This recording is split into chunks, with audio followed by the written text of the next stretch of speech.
कार्यकर्ताओं को संबोधित करें और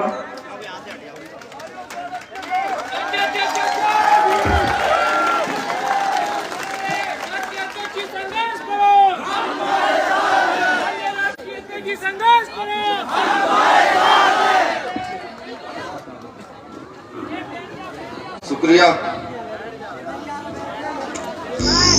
जय भीम साधु भारती जी।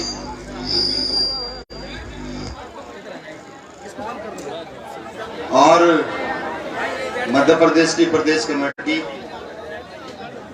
यहाँ की जिला कमेटी जिसने बहुत अथक प्रयास से इस कार्यक्रम को कराया है,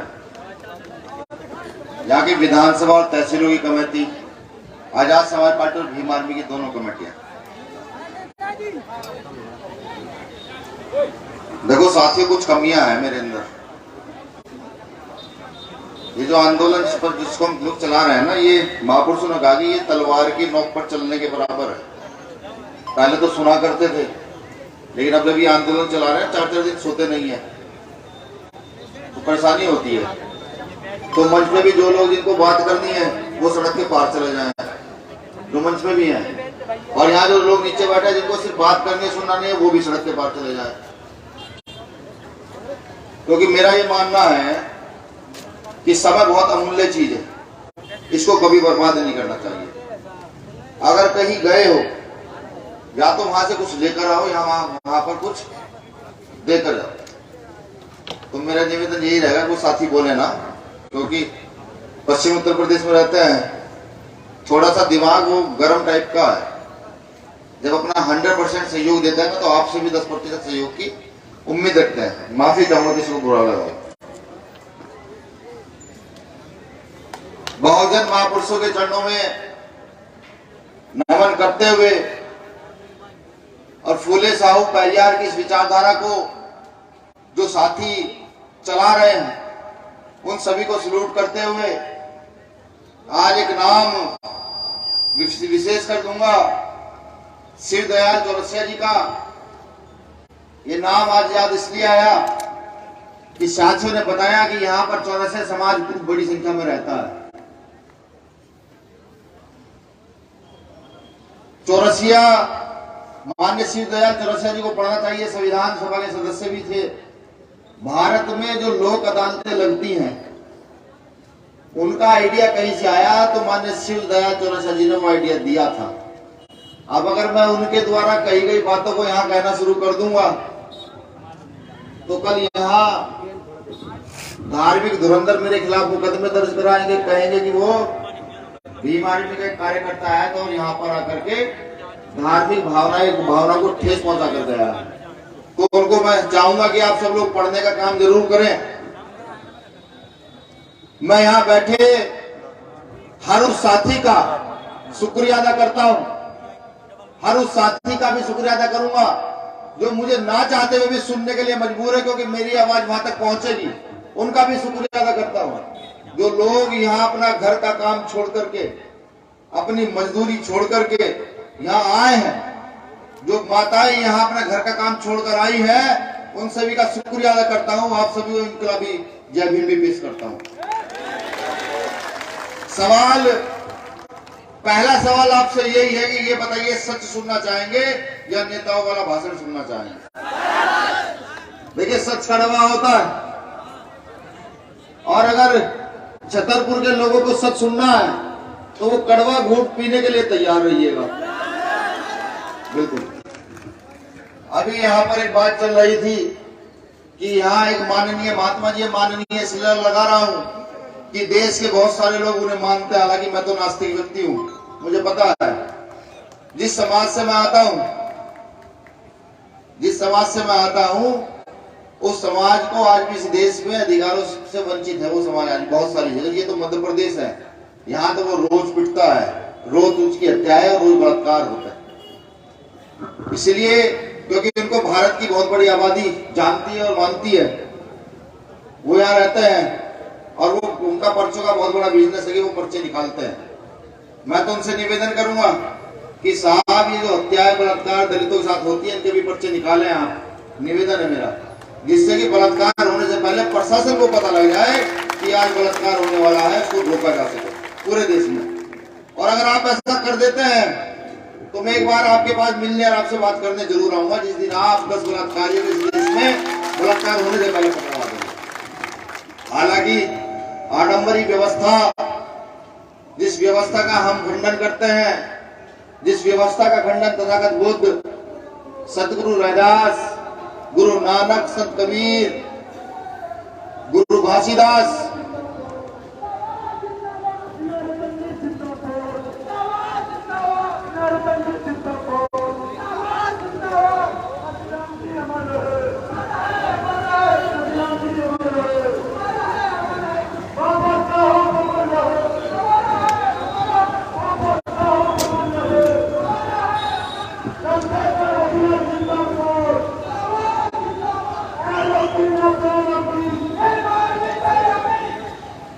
शुक्रिया, आ जाइए, फटाफट आ जाइए, बहुत जिंदाबाद हो गया। तो मैं कह रहा था कि फूले साहब अम्बेडकर की विचारधारा जो कि गैर बराबरी के विरोध पर आधारित है, जो इस देश के साथ साथ क्या पूरे विश्व का कोई व्यक्ति इसको पढ़ लेता है तो बराबरी की बात करने लगता है। जैसे संत कबीर कहते हैं मुगलों के राज में कि कंकड़ पत्थर जोड़कर मैजित ली चिनवाए, चढ़ मुल्ला बाग दे क्या बहरा हो पिता। ये संत कबीर कहते हैं कब? जब इस देश में मुगलों का राज होता है। संत कबीर कहते हैं पत्थर पूजे हरि मिले तो मैं पूजू पहाड़, इससे अच्छी तो चाकी जो पीस पीस खाए सारा संसार। ये मैं नहीं कह रहा भाई, बुरा कोई मत मानेगा, ये मेरा रतन नहीं कह रहा है। ये तो बाबा साहब अम्बेडकर ने जो शिक्षा का अधिकार दिया उसके तहत जो पढ़ा महापुरुषों को, संत कबीर ये बात कह रहे हैं आपसे कब? आपसे 500-600 साल पहले, जब यहाँ मुगलों का राज स्थापित था। ये मैंने इसलिए बताया कि उस समय जब मुगलों का राज स्थापित था और संत कबीर इतने कटु वचन बोलते हैं तो उनकी हत्या नहीं होती है। लेकिन आज भारत के अंदर अगर आप किसी रेप हुई बेटी के साथ खड़े हो जाते हैं तो आपकी हत्या तक बात आ जाती है। ये भारत है, यहाँ बलात्कारियों के पक्ष में बड़ी बड़ी सभाएं होती है। यूपी और राजस्थान में आपने देखा कुछ सभाएं होती हो, ये वो भारत। दुख होता है, हम जैसे लोगों को दुख होता है जब भारत निर्माण के विषय में सोचते हैं। तो बाबा साहब अम्बेडकर एक छूत समाज के व्यक्ति, अपना पूरा जीवन लगाकर शिक्षा ग्रहण की और ना जाने कैसे कैसे इस देश की महिलाओं को, इस देश के शूद्रों को अधिकार दिए। शूद्रों के साथ साथ इस देश के सवर्णों की महिलाओं को, इस देश में सवर्णों को भी बराबरी का अधिकार दिया। वो सवर्ण जो सिर्फ लड़ाई कर सकते थे, पूजा पाठ नहीं कर सकते थे, उनको पूजा पाठ का अधिकार दे दिया। वो स्वर्ण जो सिर्फ मंदिर में बैठ सकते थे, व्यापार नहीं कर सकते थे, उनको व्यापार का अधिकार दे दिया।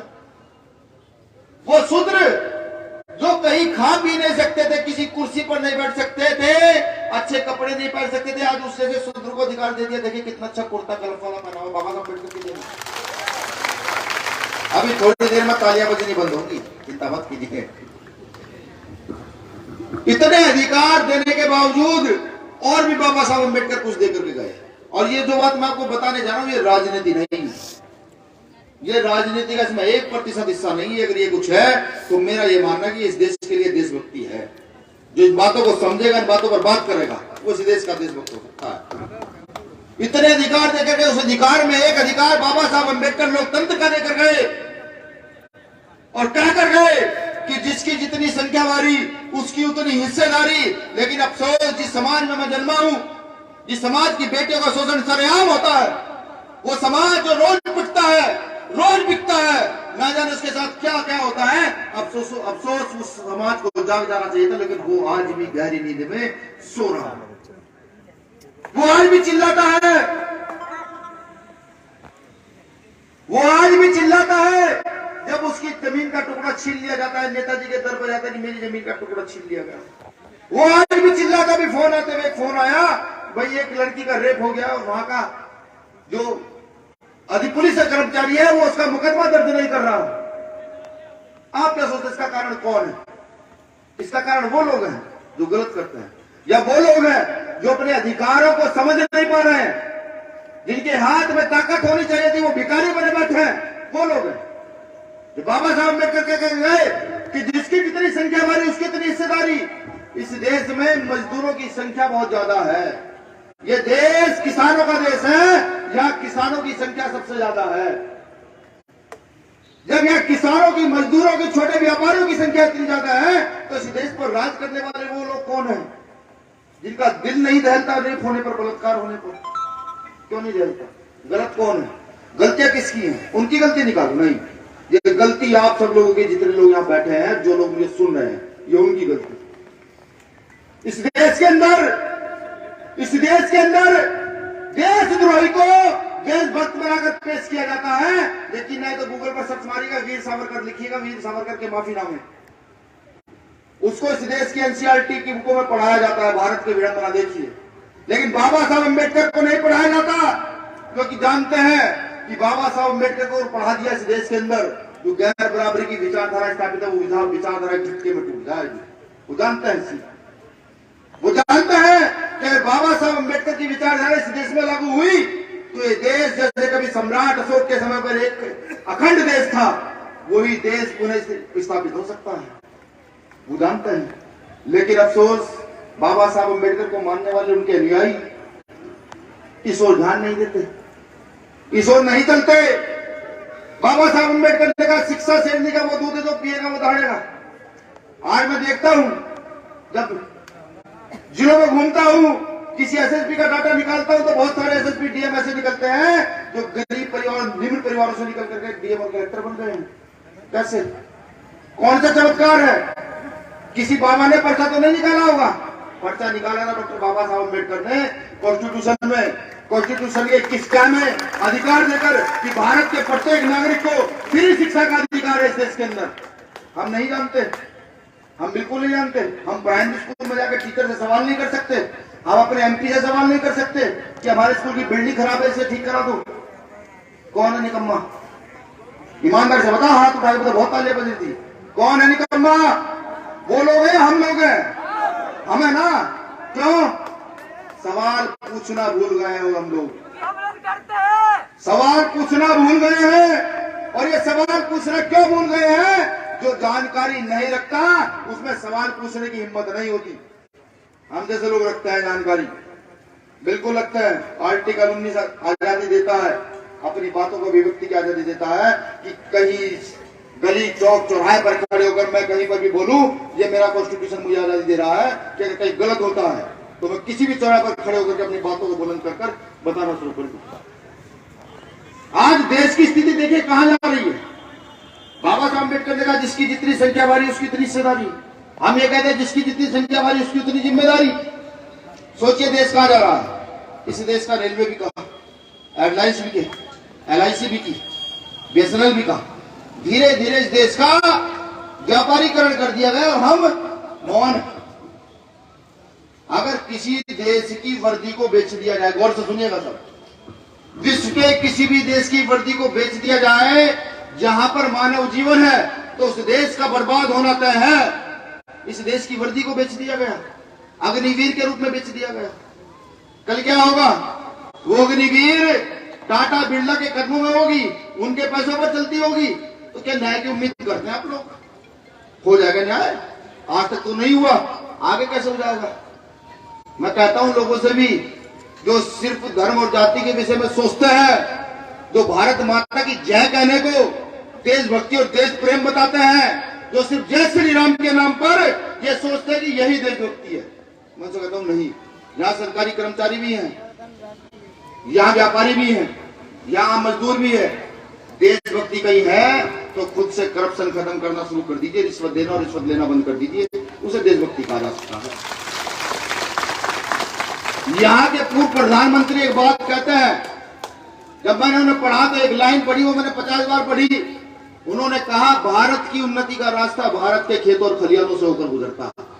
वो चाहते ये भी कहते कि भारत की उन्नति का रास्ता भारत के धर्मों से होकर गुजरता है, नहीं कहा। उन्होंने कहा भारत की उन्नति का रास्ता भारत के खेतों खलिहानों से होकर गुजरता है। तो आप समझिए, खेतों खलिहानों से होकर वो इसलिए गुजरता है क्योंकि खेत खलिहानों में किसान और मजदूर वास करते हैं। जब उन किसान मजदूर का उत्थान होगा तभी इस देश के नागरिक का उत्थान होगा और तभी इस देश को महान देश बनाया जा सकता है। ऐसा नहीं हो रहा है।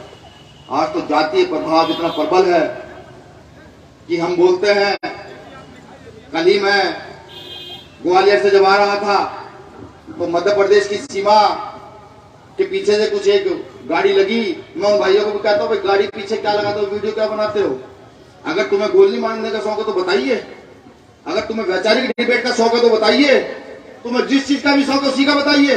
आता है विनर्तन, करता है बात तुमसे आकर के, वो गोली की हो, वैचारिक हो, किताबों की हो, शास्त्रों की भी हो, तो उसको भी बहस करने के लिए हम जैसे लोग तैयार हैं। तो गाड़ी पीछे लगती है, 2 जगह वीडियो बनाई जाती है, प्रशासन को सूचना दे दी है भाई ये हुआ। अब क्योंकि मुझे पता है